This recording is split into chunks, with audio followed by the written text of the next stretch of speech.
Muy buena mañana, estimados jóvenes, bienvenidos a nuestra clase de Derecho Internacional Privado. Es un gusto para mí volver a trabajar con ustedes esta mañana. Hoy vamos a seguir avanzando con nuestro contenido. Vamos a puntualizar algunas cuestiones que tal vez ya hemos venido recalcando, indicando, pero hoy vamos a tratar acerca de este punto específico. Pues sin antes informarles que nuestra clase hoy se va a estar dividiendo en dos partes. Una va a ser esta, que es la parte teórica, doctrinaria y legal, y la otra va a ser una parte práctica. Vamos a trabajar un laboratorio que va a tener un valor de 5 puntos, por favor. Un laboratorio que vamos a trabajar al momento de que finalicemos el contenido de la clase de hoy y que este laboratorio va a consistir específicamente en la respuesta de un caso concreto en relación a lo que vamos a ver hoy. Entonces, sí les suplico que prestemos atención, por favor.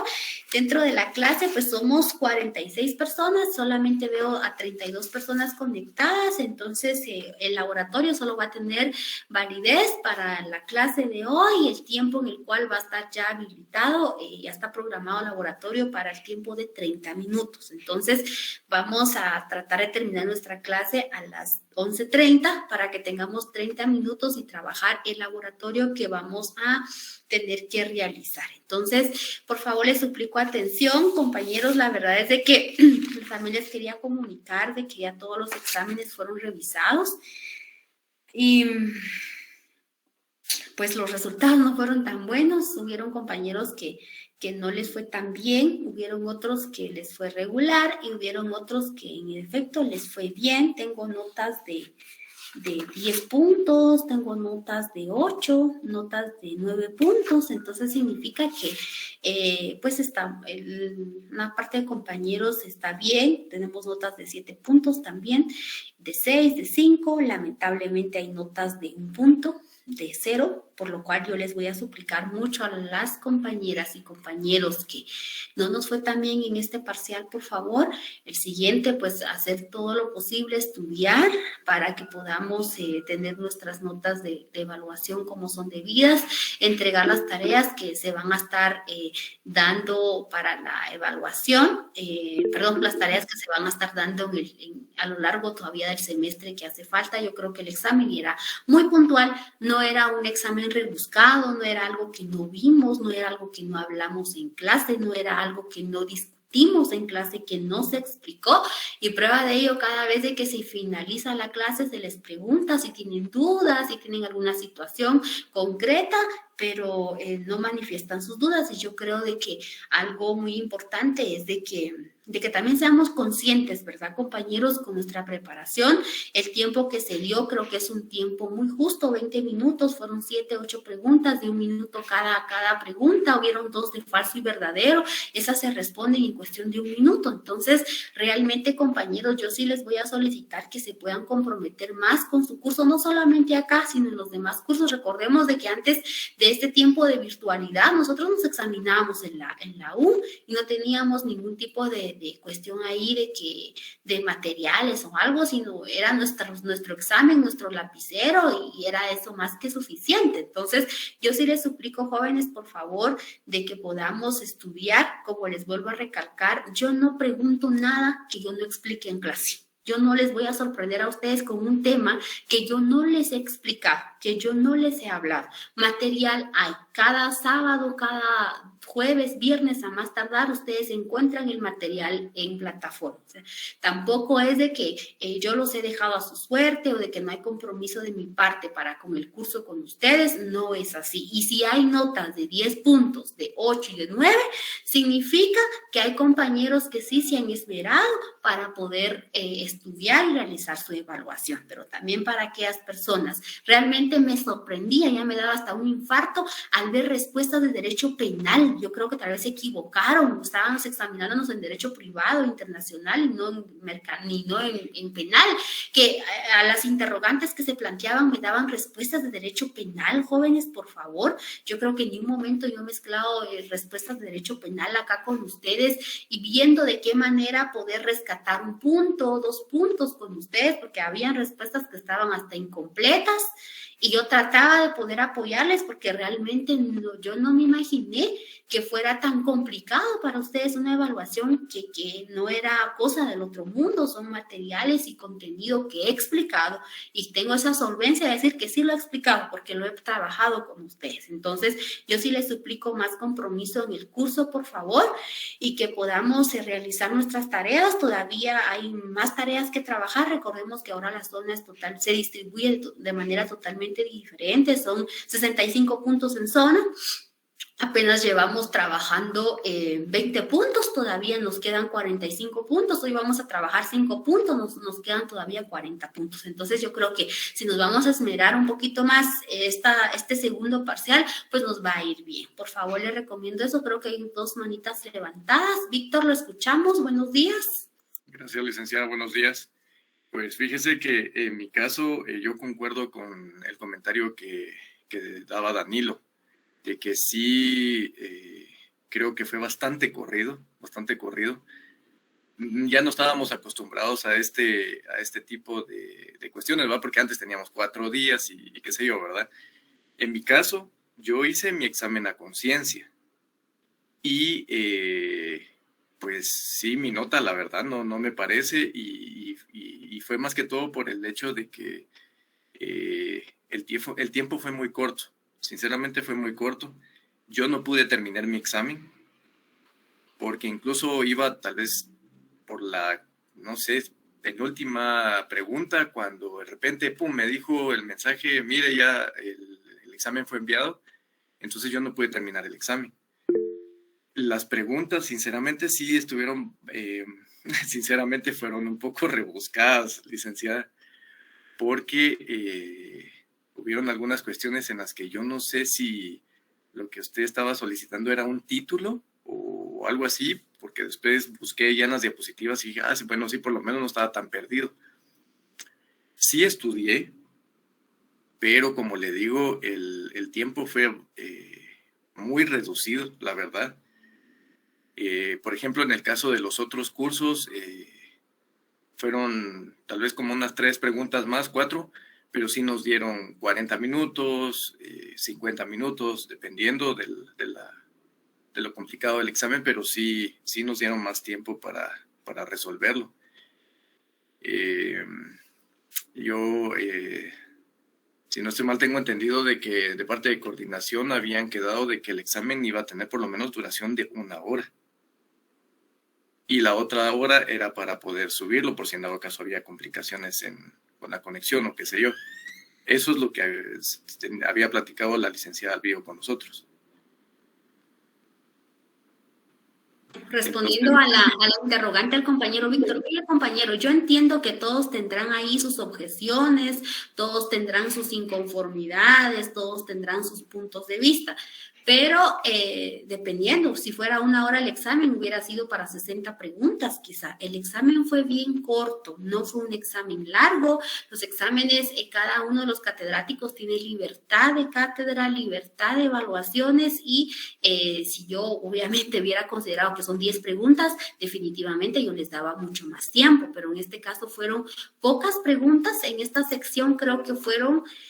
Vamos a ver, fueron 7 preguntas. O sea, realmente, si uno estudia, si uno se compromete, por ejemplo, la respuesta número 1, se les pregunta, se produce cuando un mismo término, institución jurídica, posee una connotación diferente. Eso lo discutimos, el conflicto de calificaciones. 2, trato que fue elaborado por las conferencias internacionales privadas, por las principales asociaciones de carácter internacional, como el Instituto Americano de Derecho Internacional. Platicamos de la historia, del desarrollo histórico del derecho internacional privado, cuál era la labor privada y pública colectiva. Ahí estaba la respuesta. Pregunta número 3, principio que establece que Guatemala debe de cumplir la aplicación de los tratos y convenios internacionales que han sido ratificados por Estado parte, en este caso que han asumido un compromiso de carácter internacional, principio de pacta sunt servanda. Todavía los que me estuvieron respondiendo como el principio internacional de los derechos adquiridos lo tomé como buena. A pesar de eso, ahí está, también lo platicamos, lo recalqué,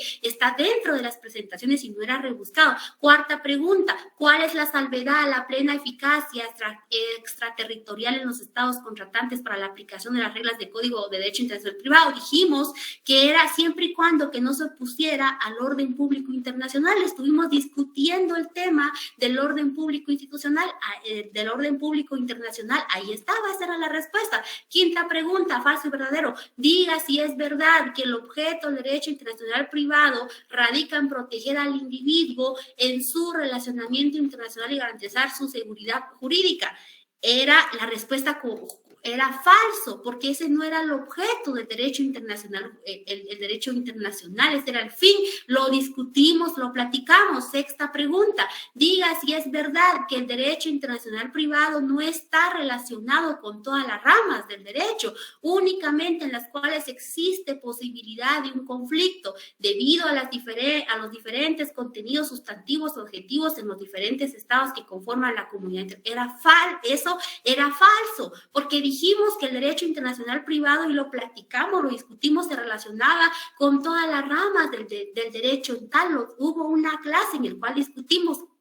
Séptima pregunta, régimen aplicable para la adquisición de los derechos patrimoniales de forma ineludible para cuando los extranjeros adquieren bienes inmuebles fuera de su territorio. ¿Cuál era el principio? El principio del lex rei citae. Lo discutimos, lo hablamos, leímos la ley del organismo judicial, lo recalcamos, aparte estuvimos viendo también el Código de Derecho Internacional Privado. Algunos no lo escribieron así, lo escribieron, bueno, se rige en base a la legislación donde se encuentre el bien, lo tomé como buena. Entonces, no es posible que ahora me digan ustedes que eran preguntas rebuscadas, que yo no las hablé, que yo no las expliqué, porque ahí están, las respuestas ahí están, no son cosas del otro mundo. Y si hubieron compañeros que sacaron 10 puntos, que sacaron 9 puntos, sacaron 8 puntos, significa que realmente hubo compromiso de parte de ellos. Entonces, para el siguiente parcial yo les voy a suplicar que nos concentremos, que estudiemos, que analicemos para dar nuestras respuestas. Yo creo que esto es lo que tenemos que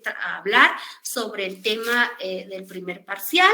Tal vez no se habían evaluado conmigo anteriormente o no sé cuál es el sistema que otros catedráticos utilicen, pero esta es mi forma de evaluación y como les digo, si yo no les explicara, si no hubiera material, si no hubiera de dónde, yo les diría, tienen razón, pero en este caso hay material, hay que estudiar, solo es de que nos comprometamos, jóvenes. Y las respuestas ya se las di ahorita, ya resolvimos el examen en cuestión de 5 o 10 minutos, era de solventar ese examen. Entonces sí les voy a suplicar más compromiso. Vamos a continuar con respecto a lo que me decía el compañero, que era 1 hora. La verdad, nosotros tuvimos reunión de catedráticos previo a la evaluación y en ningún momento se nos informó lo que se nos había dicho. Es más, se nos dijo, si el alumno tiene problemas de internet, de energía, lástima, perdió su evaluación, se tiene que someter a un examen extraordinario. Yo no lo hice así. Yo fui benevolente en ese sentido, entonces realmente no sé cómo está la situación, pero les vuelvo a recalcar, yo tengo libertad de cátedra, estoy dando mis contenidos, estoy evaluando de la manera que yo considero pues no complicada, ¿verdad? Entonces eso es lo único que les tengo que decir, jóvenes. Vamos a continuar con nuestro contenido porque si no de aquí no vamos a salir de hoy y hoy tenemos que trabajar 5 puntos, por favor, 5 puntos que van a ser sumados para la zona. Así que vamos a empezar a ver el tema. Un último comentario. Fíjese que respecto a todo lo que dice, mire, para usted, Lick, puede que esto sea fácil porque usted ya lo sabe, es su materia, pero la verdad que nosotros no habíamos tenido un examen tan complicado a lo largo de todos nuestros semestres. O sea, los licenciados han tratado la manera de también apoyarnos porque saben las situaciones que a veces atravesamos con el internet y con todo eso. Entonces, como usted dice, las preguntas puede que no hayan sido rebuscadas para usted, pero para nosotros sí, o sea, sí estuvo, digamos, sí, unos sacaron 10, está bien, felicidades, pero para muchos esto, y también me incluyo, esto fue complicado, y porque con lo del internet tenemos un montón de problemas, pero a lo que voy, o sea, que usted dice que ha sido un examen sencillo y para nosotros no lo fue, porque nosotros nos encontramos en una etapa de aprendizaje, entonces no es que seamos expertos. O sea, esto fue como que algo, nosotros no sabíamos cómo evaluaba usted, pero ahora que ya sabemos, solo si pudiera considerarnos respecto al tiempo, porque como usted dice, puede que sean preguntas de 1 minuto, pero para nosotros no es así. Solo por favor, Lick, si pudiera considerarlo. Ahora si no, pues está bien. Bueno, sí, yo creo que, compañeros, aquí hay mucho que decir. Ya les dije, cada quien tendrá su punto de vista, su postura. En relación al problema de conectividad a Internet, yo creo que los compañeros que tuvieron ese problema se dieron cuenta que yo estuve aquí las 2 horas tratándolos de apoyar, solventar la situación de Internet. Entonces, no es de que yo también hay que miren qué hacer, ¿verdad? No, tampoco fue así. Entonces, yo creo que si hablamos de ese aspecto de conectividad, de otras cosas, pues yo fui una persona muy flexible en ese sentido y los traté de apoyar. Ahora, con el contenido de su evaluación, ahí sí yo no podía hacer mayor cosa porque, como les vuelvo a recalcar, es cierto, como me dijo el compañero, será materia mía, será que yo lo estudio, será que yo ya lo domino, ya lo sé, pero realmente si vemos las respuestas y si llevamos este examen a cualquier otro lado, vamos a ver de que no son preguntas rebuscadas y tampoco se hizo de mala fe.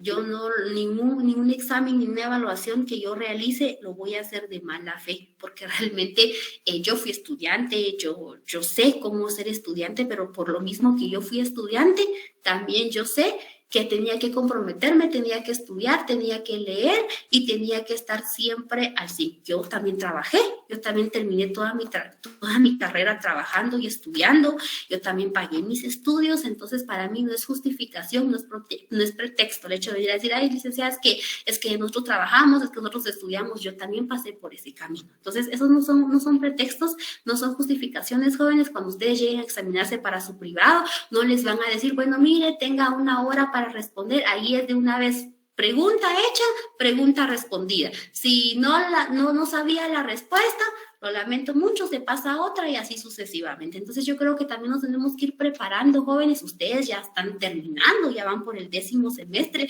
ya el otro año si ustedes se van a someter a sus privados se van a dar cuenta y tal vez de momento uno dice, ay, qué mala esa licenciada porque esto, pero ya al momento de que estemos ahí vamos a ver las cosas de distinto punto de vista. Entonces ya para el segundo parcial obviamente no sé cuántas preguntas voy a hacer para el segundo parcial, dependiendo del contenido del segundo parcial se va a evaluar si se van a dar 30 minutos, se van a dar 40 minutos, se van a dar 45, va a depender del contenido de la evaluación y obviamente ahorita que nuestro contenido va a ser mucho más amplio, entonces también la consideración se va a hacer en ese mismo sentido. Entonces, les agradezco también sus observaciones, ¿verdad? Porque quiera o no, es su sentir, es su punto de vista, ustedes lo ven así, lo analizan de esa manera, por supuesto, y para eso mismo, pues es esto, ¿verdad? Al final esto es una escuela, todos venimos a aprender y todos venimos a dar nuestros puntos de vista, solo que sí les voy a suplicar que seamos muy maduros en ese sentido y también afrontar nuestras propias responsabilidades. Bueno, vamos a empezar. Hoy vamos a trabajar el tema del derecho internacional privado guatemalteco. Yo creo que era algo que ya habíamos discutido, ya habíamos visto de alguna manera, o ya habíamos hablado sobre ello, solo que no a profundidad. Recordemos que el derecho internacional privado en sí en general pues va a ser un conjunto de normas jurídicas, principios y demás que regula precisamente la actividad de derecho, la actividad de relaciones internacionales como tal. Pero ahora cuando venimos al punto específico del derecho internacional privado, nos vamos a referir de que estas pues van a ser un conjunto de normas jurídicas que están contenidas en diferentes cuerpos guatemaltecos que van a tener su objeto de referir a la legislación y jurisdicción aplicable en el caso de conflicto. ¿Esto qué quiere decir? Sabemos de que como nuestro estado de Guatemala también tiene ciertos cuerpos normativos y estos cuerpos normativos están dispersos y dentro de cada uno de ellos también se puede establecer o se puede encontrar en determinado momento normas de derecho internacional privado. Sabemos de que Guatemala ha sido parte de una convención que es el Código de Bustamante, el código que estamos utilizando de derecho internacional privado propiamente, y que este código pues también regula ciertas actividades, pero no es propio de Guatemala. Guatemala también tiene sus propias leyes que regulan materia de derecho internacional privado como tal. El derecho internacional privado se encuentra diseminado en distintos cuerpos. No tenemos una unificación acá en Guatemala, por ejemplo, de un propio código que tenga inmerso todas las normas o las reglas de derecho internacional privado, pero existe existen ciertas leyes que vamos a ir viendo más adelante en nuestra formación de cómo es que regulan o tratan materia de derecho internacional privado. ¿Y cuál es la clasificación de estas normas jurídicas en cuanto a legislación guatemalteca? Por un lado tenemos las que se encuentran en las disposiciones internas propiamente, y por otro lado tenemos los tratados multilaterales y bilaterales firmados y ratificados por el Estado de Guatemala, y a estos pues se deben todos esos tratados, esos acuerdos que muchos de ustedes ya trabajaron en sus ensayos, analizaron y vieron de cómo Guatemala formaba parte con estos tratados como tal, y estos también nos traen normas de derecho internacional privado que en determinado momento son aplicables a Guatemala. Pero veamos cómo está dividida la primera clasificación en cuanto a lo que se refiere de normas de derecho internacional privado interno en Guatemala. Por un lado tenemos la Constitución Política de la República de Guatemala, que esta establece normas de derecho internacional, ¿verdad? Tal es el caso cuando nos indica que cuando son tratados y convenios ratificados por Guatemala en materia de derechos humanos, pues estos tienen preeminencia, ¿verdad? En este caso. También tenemos la ley del organismo judicial, ley en el cual pues hemos analizado ciertos principios y que hay un título especial, un capítulo, en consideración a las normas de derecho internacional privado. También tenemos la ley de nacionalidad para ver en qué momento se da la naturalización, por ejemplo, de las personas, en qué momento, si es que dentro de la ley cabe, y eso lo vamos a ver más adelante, en la teoría, por ejemplo, de la doble nacionalidad, la pérdida de la nacionalidad guatemalteca o la renuncia a esta, por ejemplo, tenemos una ley que trata específicamente acerca de la nacionalidad.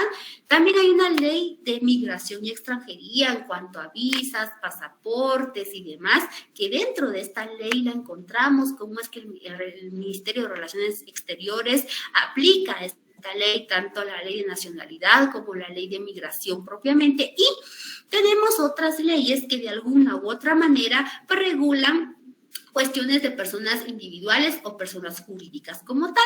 Tal es el caso del Código de Comercio propiamente, que ahí existe un artículo específico que habla de la regulación de las sociedades anónimas extranjeras, ¿verdad? Y que estas en determinado momento, una sociedad extranjera puede venir a operar a Guatemala bajo ciertos lineamientos, bajo ciertos requisitos que el mismo registro mercantil exige a estas personas jurídicas como tal, como también el Código de Notariado establece las formalidades para poder realizarlo. Entonces nos damos cuenta que en distintos cuerpos legales encontramos normas de derecho internacional privado. Por otro lado, también tenemos la ley de mercancías, donde también encontramos ciertas cuestiones internacionales, como el caso de las sociedades de inversión propiamente, cuando estas son extranjeras. Entonces, esto es el primer grupo normativo en el cual nosotros podemos decir de que tenemos también normas aplicables al derecho internacional privado. Si bien es cierto, tenemos un código, pero ese ha sido como para Guatemala, ha surgido de un tratado o un convenio como tal, y es como lo vemos acá. En el segundo grupo vamos a posicionar... ¿Qué manda? Perdone, disculpe que la interrumpa. Fíjese que yo tengo que examinarme con usted ahorita, digamos, porque la semana pasada no pude hacerlo por asuntos de trabajo. Entonces quisiera saber cuál sería el proceso, digamos, para poderme evaluar el día de hoy. Franz, perdone, yo el día de ayer estuve escribiendo y mandé un audio, si no estoy mal, al grupo del chat de acá para preguntar sobre su persona. Entonces, desde ese momento usted me hubiera respondido para ver, primero, no sé si ya tiene los requisitos que están en el anuncio en la plataforma propiamente, compañero, la justificación y todo ello para que pueda someterse a su evaluación. Compañero, no sé si ya cumplió con esos requisitos. Sí, efectivamente, ya lo tengo acá. Entonces vamos a hacer lo siguiente: cuando sus compañeros vayan a realizar su laboratorio, que eso va a ser ya dentro de unos 40 minutos, entonces vamos a ver lo de su evaluación, compañero. Voy a activar su evaluación. Vamos a verlo cuando sean las 11:10 de la mañana, por favor. Muy bien, Ignacio. Gracias, perdonen compañeros por la interrupción. Como les decía hace un momento, cuando hablamos del segundo grupo, vamos a enfocarnos específicamente al Código de Derecho Internacional Privado. Y este código, antes de que surgiera la última versión, hubieron dos códigos que fueron como que los antecesores a este. Por un lado, tenemos uno que fue uruguayo y también otro que fue brasileño. Y gracias a estos dos es de que se da este nuevo código, este nuevo proyecto que es aplicable a lo que es un proyecto americano como tal. Entonces, este código realmente por Guatemala ha sido ratificado y por tanto es aplicado por Guatemala. ¿Cómo se da la aplicación de este Código de Derecho Internacional Privado? Se da a los estados, ahí se me fue la T, originarios o adheridos. También se da, esta aplicación es americana y naturalmente siempre y cuando los asuntos sean planteados por y ante un tribunal de los estados contratantes. ¿Esto qué quiere decir?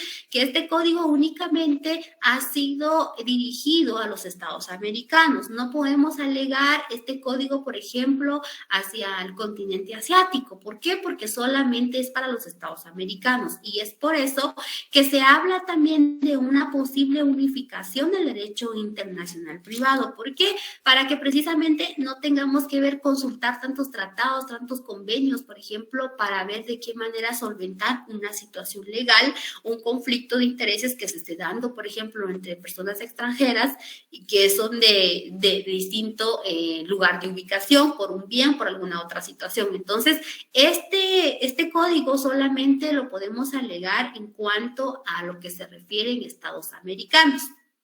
También todo lo que se concierne a su modificación, a su enmienda, debe de presentarse directamente a la Conferencia Interamericana. Sabemos de que una ley ordinaria en Guatemala, por ejemplo, cuál es el proceso de reforma de esta ley o creación de esta ley.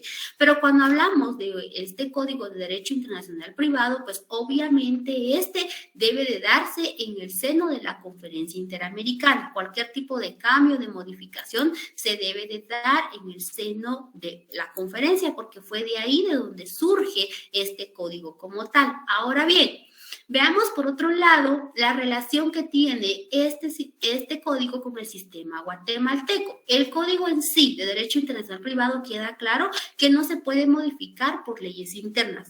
El Congreso no puede crear una ley interna para modificar, por ejemplo, el Código de Derecho Internacional Privado. ¿Por qué? Porque ya lo vimos de que solamente en la conferencia interamericana es posible su cambio. Ahora bien, sin embargo, lo ahí previsto puede ser regulado por dichas leyes internas. Lo que está ahí regulado puede ser regulado ya por leyes internas de Guatemala. Por eso tenemos pues el código propiamente de la ley de la nacionalidad, la ley de inmigración, entre otros, porque de ahí puede ser que Guatemala regule internamente algunas situaciones de derecho internacional aplicables, ¿verdad? En este caso, siempre y cuando pues tengan una estrecha relación con el Código de Derecho Internacional Privado. Por otro lado, tenemos la estructura de este código. Este código es muy completo porque está estructurado en libros, capítulos y títulos como tal. Y vemos de que se integra de 4 libros. Por un lado, tenemos el libro concerniente Derecho Civil Internacional, tenemos el Derecho Mercantil Internacional, el Derecho Penal Internacional y el Derecho Procesal Internacional. Es la forma que se integra, básicamente. Por otro lado, tenemos la situación de los principios del derecho internacional privado. Estos obviamente están regulados dentro de la ley del organismo judicial y vamos a hacer hincapié y vamos a tratar de explicar nuevamente el principio del ex rei citare. Este principio, si nosotros lo entendemos, lo comprendemos, ya nos va a ser muy fácil entender los demás principios y cómo es que opera el derecho internacional privado acá dentro del Estado de Guatemala. Por un lado tenemos de que este principio significa los bienes se rigen por el lugar donde estén ubicados. sea que el bien, si el bien está ubicado en Guatemala y los contratantes ambos son extranjeros, no va a haber otra situación más que se va a aplicar las leyes guatemaltecas como tal. Si son dos guatemaltecos que están haciendo una negociación en un país distinto al de Guatemala, por ejemplo, se va a aplicar las leyes extranjeras. Si el bien objeto del negocio que se está contratando, que se está realizando, está ubicados en dicho lugar, para que no nos perdamos, ¿verdad? Este principio lo tenemos regulado específicamente en el artículo 27 de la ley del organismo judicial. Dentro de esta ley tenemos inmerso este principio. Y este principio está fundamentado en la necesidad que tiene el Estado de salvaguardar su soberanía. ¿Por qué? Porque de no existir este principio, cualquier extranjero entonces pudiera venir a Guatemala a indicar, bueno, yo voy a comprar esta propiedad o este bien o voy a hacer este negocio jurídico, pero quiero que se aplique la normativa de mi país, por ejemplo. No va a poder ser porque sería atentar contra la soberanía de dicho Estado. Y queda claro que si el bien objeto de negocio se realiza acá en Guatemala, extranjeros de cualquier nacionalidad que sean, se tiene que regir de conformidad al derecho guatemalteco como tal. Entonces, a esto se refiere el principio del lex rei citae. También se indica que la doctrina o nuestra doctrina vigente sigue esta teoría dominante que consideran que los bienes muebles e inmuebles se van a regir bajo una sola ley, siendo esta pues la situación, o sea, del estado donde se encuentran los bienes. Si nosotros vemos cualquier relación jurídica que se pueda dar entre extranjeros y si determinamos de que el bien está situado en X lugar, obviamente la contratación y todos los efectos legales del negocio jurídico se deben de realizar de conformidad a esa ley como tal. Obviamente existen ciertas excepciones, que es lo que vamos a ver más adelante. Por otro lado, tenemos el principio locus regit actum, y este principio pues lo tenemos regulado en el artículo 28, 29 y 30 de la Ley del Organismo Judicial. Principio de derecho internacional privado, que significa que los actos jurídicos son regidos por la ley de su celebración. Una vez ubicado el bien, yo ya sé que el bien está aquí en Guatemala, aunque sean extranjeras las personas que van a hacer el negocio, voy a realizar la contratación de acuerdo al lugar en el cual están. Guatemala, y la celebración entonces va a ser conformidad a Guatemala. ¿Esto qué significa? Si el Código Civil me indica que las formalidades son escritura pública, por ejemplo, a través del protocolo, voy a revisar el documento, el negocio a través del protocolo. Me indica que hay que inscribirlo, vamos a inscribir porque se va a realizar de acuerdo a la ley de su celebración. Lo vamos a celebrar acá porque el bien está ubicado acá directamente. El principio anteriormente expuesto indica que no importa cuál sea la nacionalidad de las partes, la ley del lugar donde el negocio jurídico se celebre regirá y determinará las formalidades extrínsecas de dicho acto. ¿Esto qué significa? Que tanto las formalidades de fondo, como le llamamos nosotros en notariado, o las formalidades de forma, se van a regular de acuerdo a la ley de su celebración. En este caso, si va a ser Guatemala, vamos a aplicar entonces las formalidades del Código de Notariado, las formalidades del Código Civil. Si fuese una sociedad mercantil, vamos a aplicar lo que nos indica también el Código de Comercio, en este caso. Si fuera cualquier tipo de negocio, pues vamos a aplicar la normativa que se indica para cumplir con los requisitos de fondo y de forma, si nosotros lo queremos ver desde ese punto. A eso se le llama entonces formalidades extrínsecas y formalidades extrínsecas de los negocios o de los actos jurídicos a realizarse en este caso. Y esto pues lo encontramos condensado específicamente ya en los artículos que son el 28, el 29 y el 30 de la ley del organismo judicial, que ustedes pueden consultar detalladamente, leerlas, que es donde nos indica, por ejemplo, en el 28 nos indica que las formalidades extrínsecas de los actos y negocios jurídicos se regulan de acuerdo a la ley del lugar de su celebración. En el artículo 29 nos indica lex loci celebrationis, que son las formalidades intrínsecas, que estas se van a determinar de conformidad al lugar donde se vayan a cumplir estos actos. específicamente, ¿verdad? Entonces, para darle vida a lo que estábamos viendo hace un momento. En este sentido, pues aquí hay un ejemplo. También nuestra legislación acepta que si un contrato se ha celebrado en el extranjero, en México y, por ejemplo, ¿verdad? Y debe de surtir sus efectos en Guatemala, propiamente acá, en ese contrato se deberán observar las formalidades extrínsecas exigidas por las leyes, en este caso, del lugar donde fue otorgado, que es México. Si bien es cierto, aquí uno quiere que surta efectos legales el contrato acá en Guatemala directamente, se puede realizar, por supuesto, por el principio indicado de los derechos adquiridos como tal. Entonces, pero no es nada más de venir a decir, bueno, yo quiero que se cumpla o surta efectos este contrato, siempre y cuando al momento de que se hizo el contrato se rigió bajo las normas de México, obviamente acá en Guatemala va a surtir esos efectos, pero hay que cumplir con el hecho de que vaya a surtir efectos acá en Guatemala. Nos vamos a sujetar a las leyes guatemaltecas, no, sino que se tienen que sujetar a las leyes de donde se está celebrando, dependiendo de dónde esté ubicado dicho bien en este caso.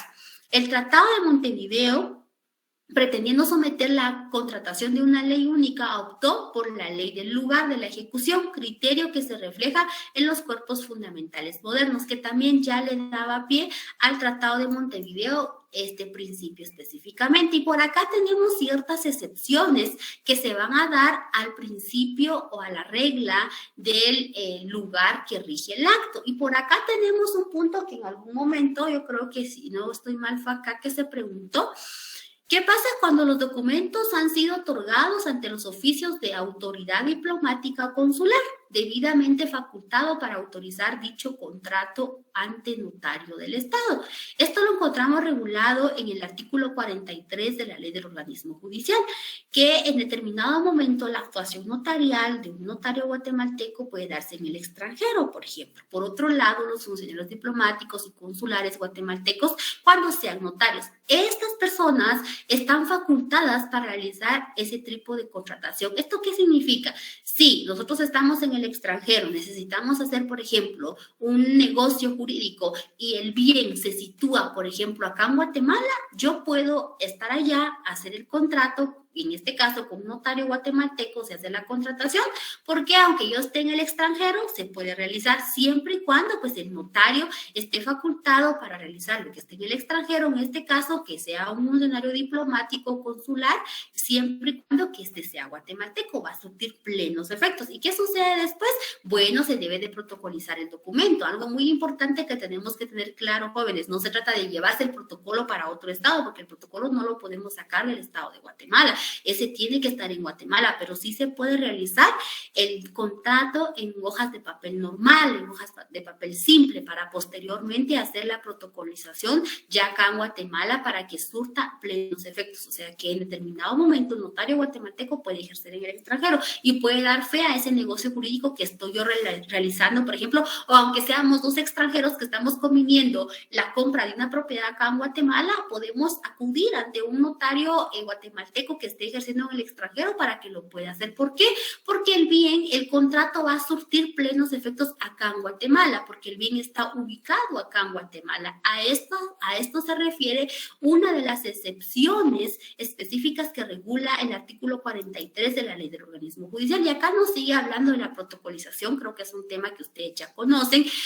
¿En qué momento se puede protocolizar, por ejemplo, un documento? Esto está regulado en el artículo 38 del OJ, y que indica de que además de los requisitos que se necesitan para la cuestión de poderes o mandatos, documentos que se deben, y algo muy importante, para que un mandato surta efectos legales hay que inscribirlo. En determinado momento hay personas también que actúan mediante mandatos, siempre y cuando el bien esté ubicado en el lugar en el que corresponde, pues no va a haber ningún problema. Si yo no consigo un notario, por ejemplo, allá, pero el bien que está acá ubicado en Guatemala y la persona con la cual yo voy a negociar también es guatemalteco, porque yo soy extranjero, yo puedo enviar un mandato, pero obviamente nombrando a una persona guatemalteca para que pueda actuar en mi nombre, en este caso para realizar esta contratación. También puede ejercer el notariado los cónsules, agentes diplomáticos, como lo vimos anteriormente. Estas personas, siempre y cuando cumplan con los requisitos, ellos pueden ejercer. Y otra de las excepciones que tenemos para la aplicación del principio, la regla locus regit actum, es precisamente cuando se trata de actos o contratos privados en que la ley no declare forma específica de su otorgamiento. Recordemos de que existen ciertos actos o contratos que la misma ley no nos da específicamente de qué forma nosotros podemos realizar esa contratación. Puede realizarse, por ejemplo, en...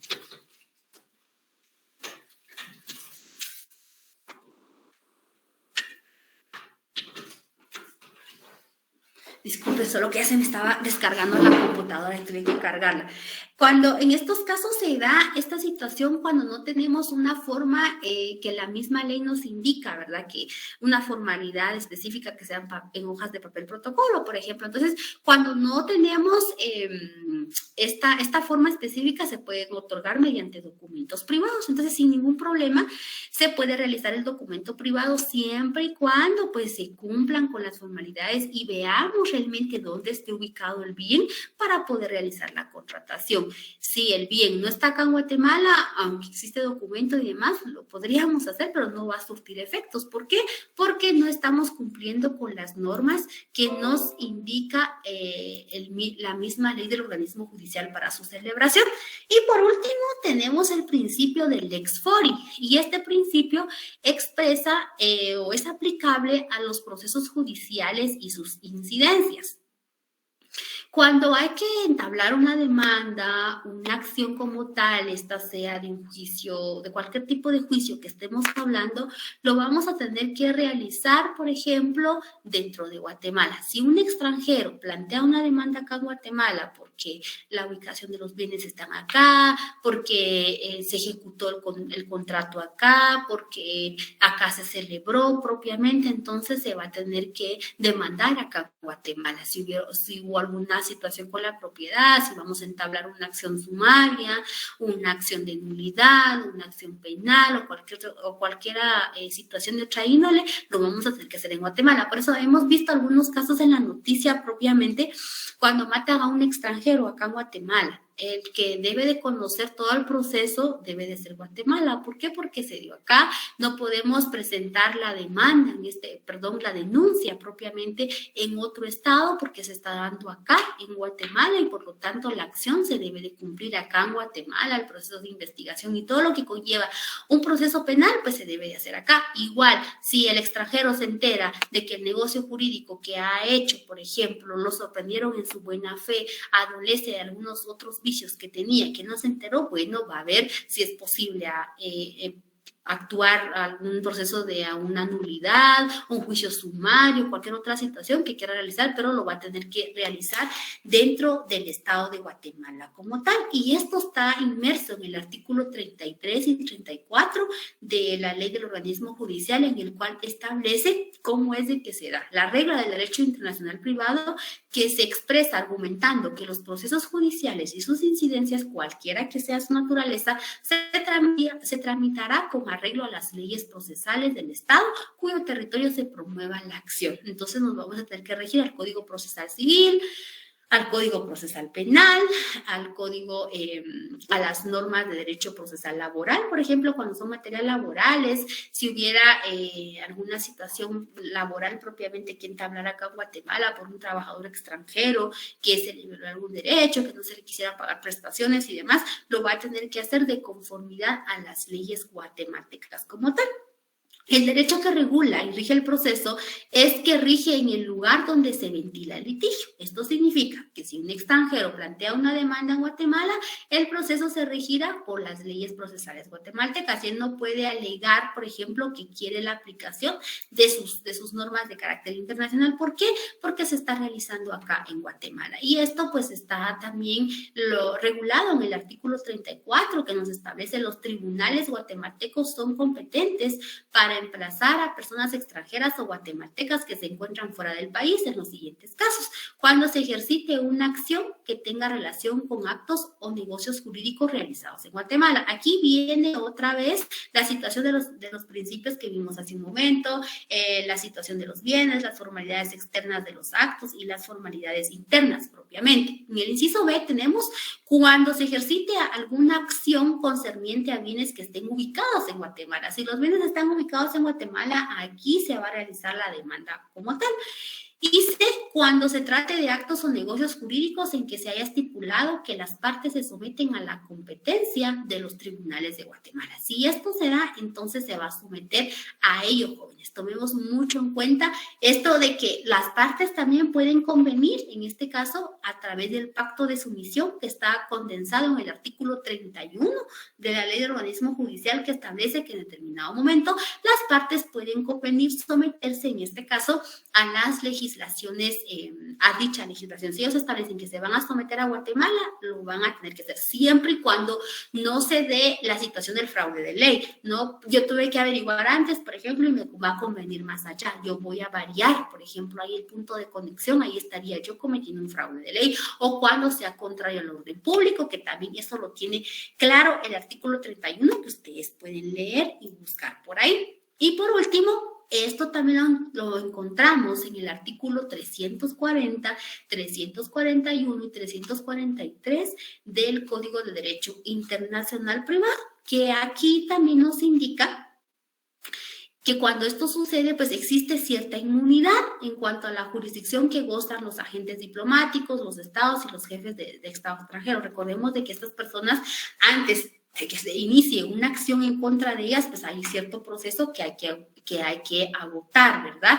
Por la situación de que ellos gozan de su derecho de inmunidad, que es el famoso antejuicio. Entonces, previo a nosotros entablemos una acción, por ejemplo, contra cualquiera de estas personas, tenemos que agotar precisamente la situación del antejuicio por la inmunidad de que ellos gozan. Entonces, en sí van a ser estos 4 principios por los cuales se rige la aplicación del derecho internacional privado en Guatemala. Pero la clave aquí indispensable, jóvenes, es de que nosotros tengamos súper claro a qué se refiere el principio del lex rei citae, de la ubicación de los inmuebles. Si ya sabemos dónde están ubicados, de ahí podemos desglosar toda la demás aplicación del derecho, porque tenemos claro a qué se refiere precisamente este principio que ya habíamos trabajado, pero que hoy volvemos a remarcar, porque de esto dependen los otros principios que también estamos discutiendo ahorita.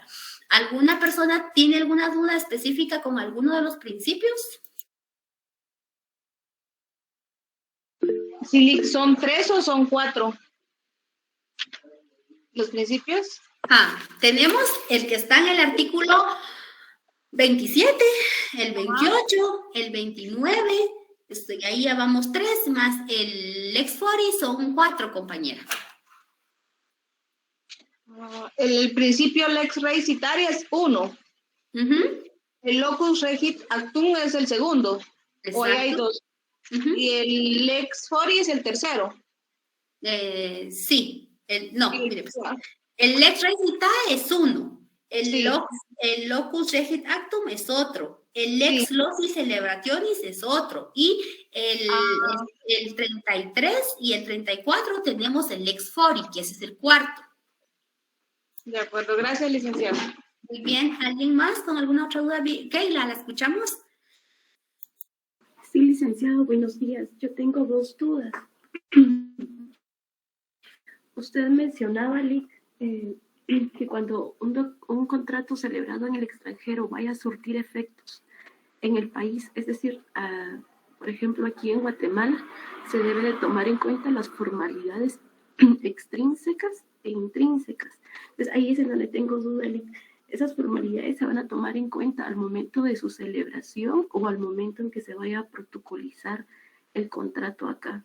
Eso no me quedó claro, lo estoy confundiendo. Muy bien, Keila. Imaginémonos un caso de que usted viajara al extranjero, por ejemplo, y por allá usted se encuentra a otra persona que es de nacionalidad americana.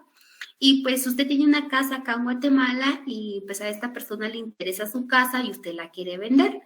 Y entonces, pues ustedes proceden y hacen el acuerdo que sí la va a vender en tanto y tanto precio. Entonces, en ese momento el extranjero le va a decir, mire, entonces hagamos el contrato acá con un notario, por ejemplo, de acá de Estados Unidos, bajo las leyes de Estados Unidos.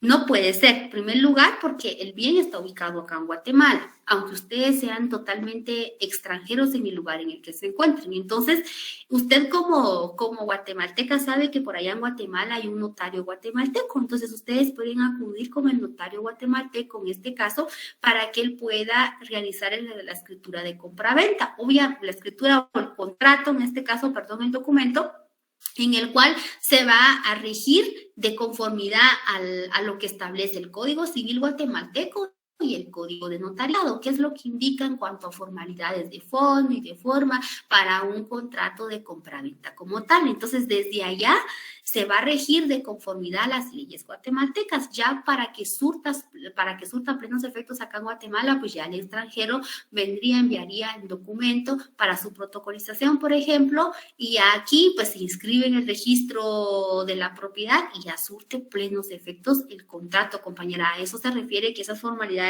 intrínsecas y extrínsecas tienen que ser de conformidad a la ley, a la legislación de donde se encuentren los bienes, compañera. Gracias, Lic. Entonces, eso se refiere al momento de la celebración del contrato. Sí, definitivamente, porque ya al protocolizarlo acá, ya todo el notario sabe cómo realizar el trámite de protocolización, cómo insertar el documento a su protocolo. Entonces, aquí ya no hay que cumplir ninguna formalidad porque en sí el documento es el que trae la esencia, la vida del negocio jurídico que se está realizando, compañera. Bueno, y disculpe, cuando usted mencionaba que el protocolo no podía salir del país, ¿esto tenía relación con el artículo 43 como fundamento? Sí, en un momento...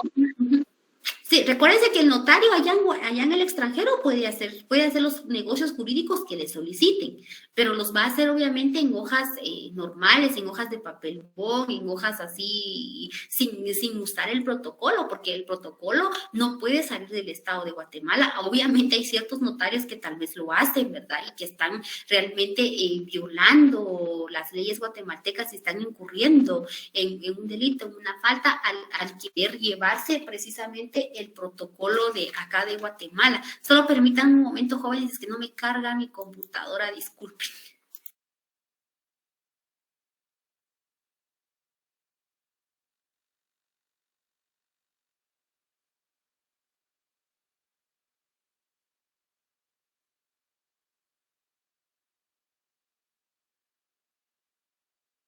Ahora sí, ya estamos. Entonces, a esto se refiere, compañera, de que el notario que ejerce en el extranjero guatemalteco puede hacer los negocios jurídicos que se le soliciten siempre y cuando surta efectos acá en Guatemala. Se lo pidan los extranjeros, un guatemalteco, un extranjero, pero no puede hacer uso del protocolo. Allá no puede llevar su lote de protocolo para Estados Unidos, por ejemplo, y faccionar cuanto documento quiera hacer allá en Estados Unidos. No se puede, el protocolo no puede salir de acá porque entonces no tendría razón de ser el apostillado, la protocolización y todas esas formalidades que nosotros conocemos, compañeros.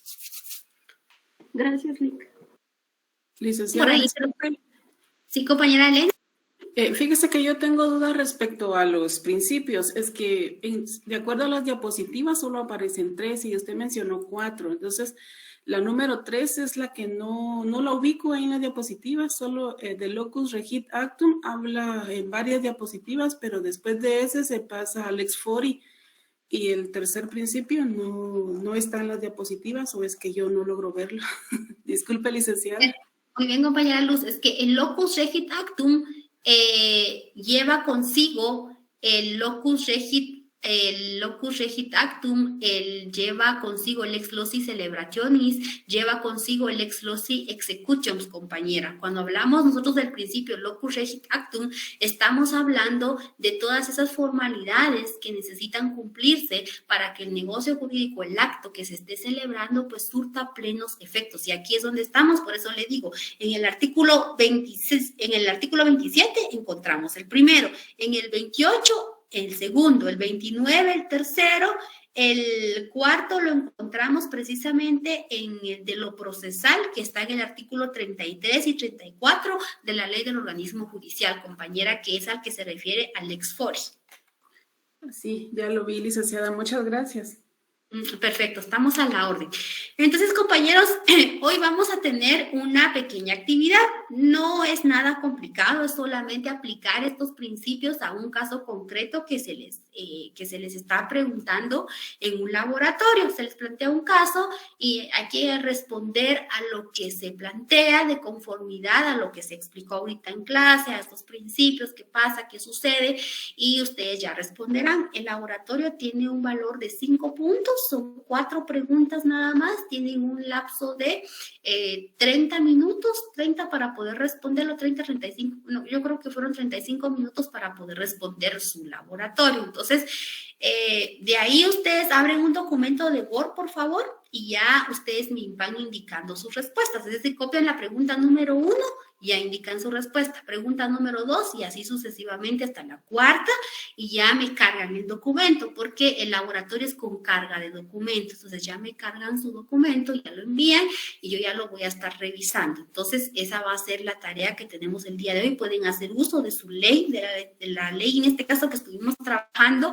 que es la ley del organismo judicial. Pueden tener la opción de enviarlo en un documento de Word o en un PDF, como ustedes gusten. Tienen precisamente 35 minutos para poder realizar. Son 4 preguntas, es un caso concreto que se plantea para que ustedes lo puedan trabajar. Desde las 11:10 ya va a estar disponible el laboratorio para que ustedes lo puedan trabajar. No nos podemos desconectar de acá de la clase, sino que vamos a seguir acá, solo que vamos a trabajar en ventana distinta nuestro laboratorio. Creo que había una manita levantada por ahí, compañero Ulises, creo que era.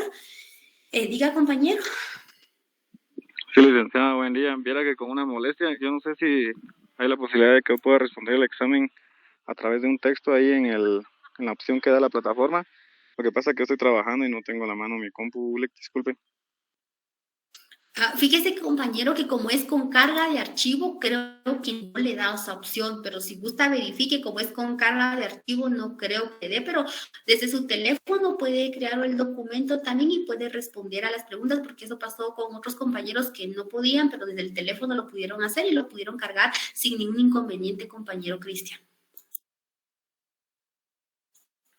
¿Alguien más con alguna otra pregunta? Yo voy a estar acá en plataforma. Cualquier duda que tuvieran por el laboratorio cuando estén respondiendo, específicamente que si no les carga el documento o una otra cuestión, o que no estuviera clara la pregunta, me pueden cuestionar desde acá. Yo voy a estar acá en plataforma para que podamos discutir si hubiera alguna duda específica en cuanto al laboratorio. Es un caso concreto, no es complicado, son 5 puntos, entonces cuando sean las 11:10 podemos ir a ver el laboratorio que ya va a estar cargado en plataforma. Un caso concreto con 4 preguntas, cada pregunta vale 1 punto, hay una que vale 2 puntos. Entonces, para que tomemos en cuenta esto, todo tiene que ser con fundamento legal.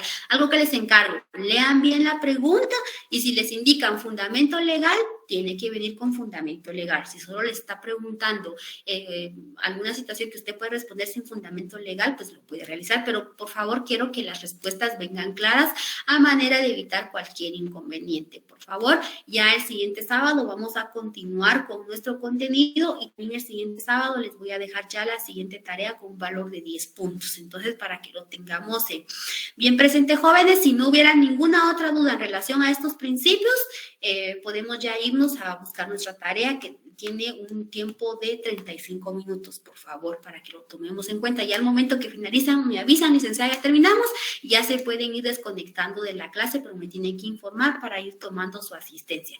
¿Alguna duda, compañeros?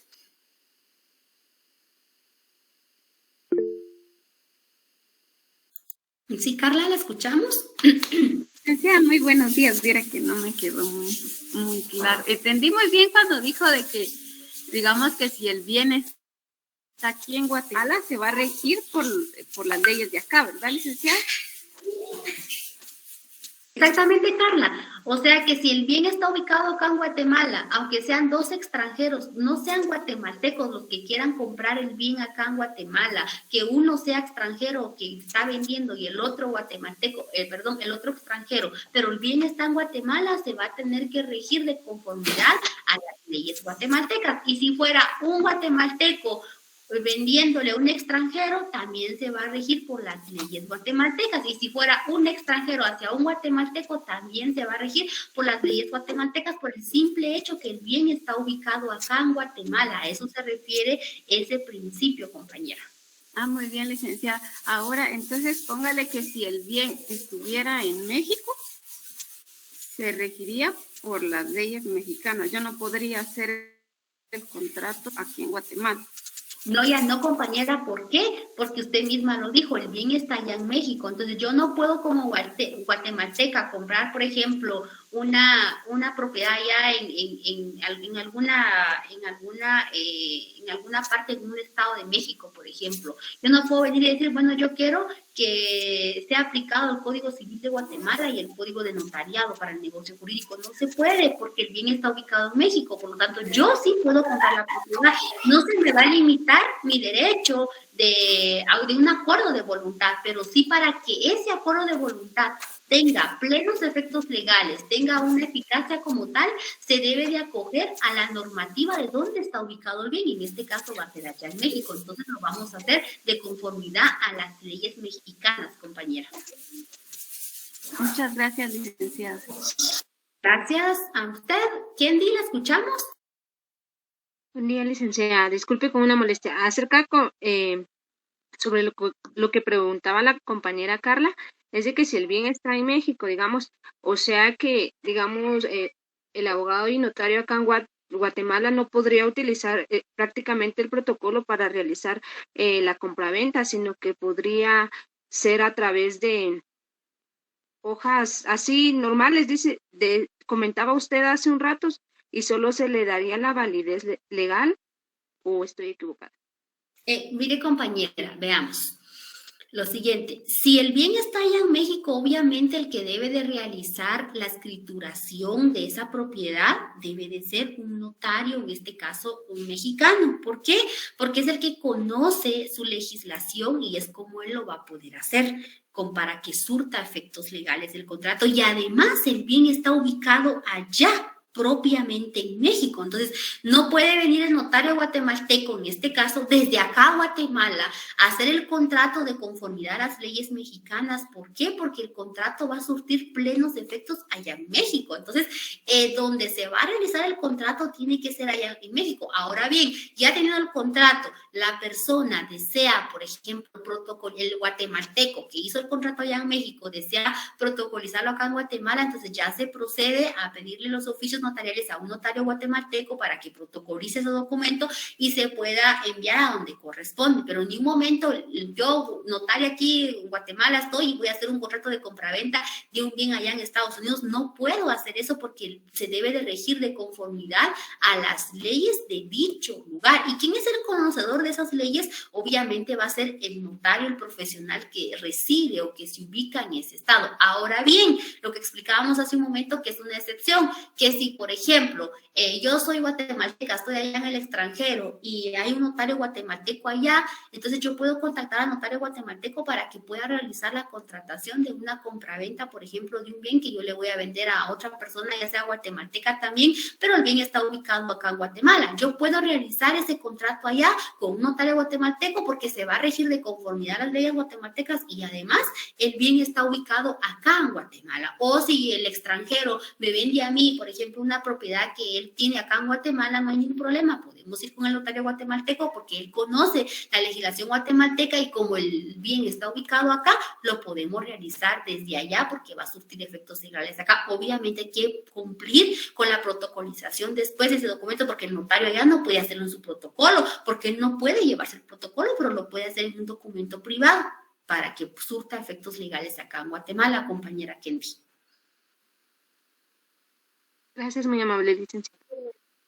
Licenciada, perdone. Diga, compañera. Fíjese que tengo una pregunta. Lo de este principio ya lo entendí. cuando se rige el contrato por la ley del lugar de la ubicación del bien. ¿Qué pasa si no es un contrato de un bien inmueble? Entonces, no me queda claro si se rige por las leyes de Guatemala o por las leyes extranjeras en el lugar de su celebración.